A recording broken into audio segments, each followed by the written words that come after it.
about a man who checks into a seedy-looking motel by the side of the road, only to find out the room is not yours to rent because every occupant dies. David, who is a salesman stressed out by his everyday job and a non-engaging car trip at night on an empty road.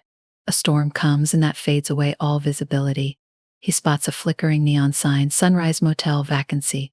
Sighing, he drives in and registers in a room that is marked 6.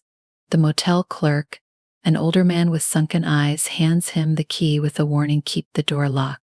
And whatever you do, make sure you don't get up to answer the door if someone knocks after 12 at night.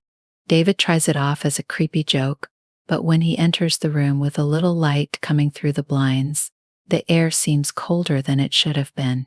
The wallpaper is curling and the smell closely resembles that of mold, but there is something else, something tin-like.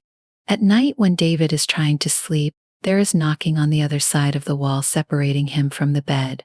He believes that it's caused by the plumbing or the walls being too thin. At 12:15, just when she imagines the accident is the furthest from her mind, there is a knock at the door.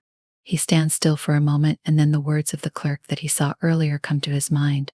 "Who's there?" he calls out. A woman's voice responds, trembling and weak, "Please help me." He's coming back. All of a sudden, David watches through the peephole and yet cannot see anything. The knocking becomes louder and more desperate. Ignoring the better wisdom he has, he unlocks the door and opens it just a little way. No one is there.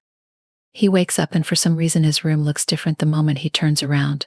The bed is still stripped, blood stains on the walls, and on the mirror someone has written "Get out." Seriously frightened, that's an understatement, David attempts to open the door and escape, but it is jammed.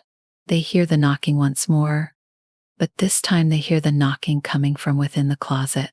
Ivney says he took time to open the box with a lady found crouching inside the box, though she was so pale and she had bruises on her face. A sudden impulse makes her impart the following information: "He's here." As if she has no right to say such a thing, she disappears right before anyone's eyes. The lights go off quickly and David wakes up hearing the sound of someone's boots coming towards him. There is a man dressed in black standing in the corner, just with an axe stained with blood. Often the figure lunges for him, and he falls unconscious. The next morning, the motel clerk goes to room 6 and discovers it vacant, the bed made. He sighs and crosses David's name off a list of previous guests, all marked with the same note, "Never checked out." As he disappears in the door, neon sign blinks once again, promising the next wanderer to turn from the road.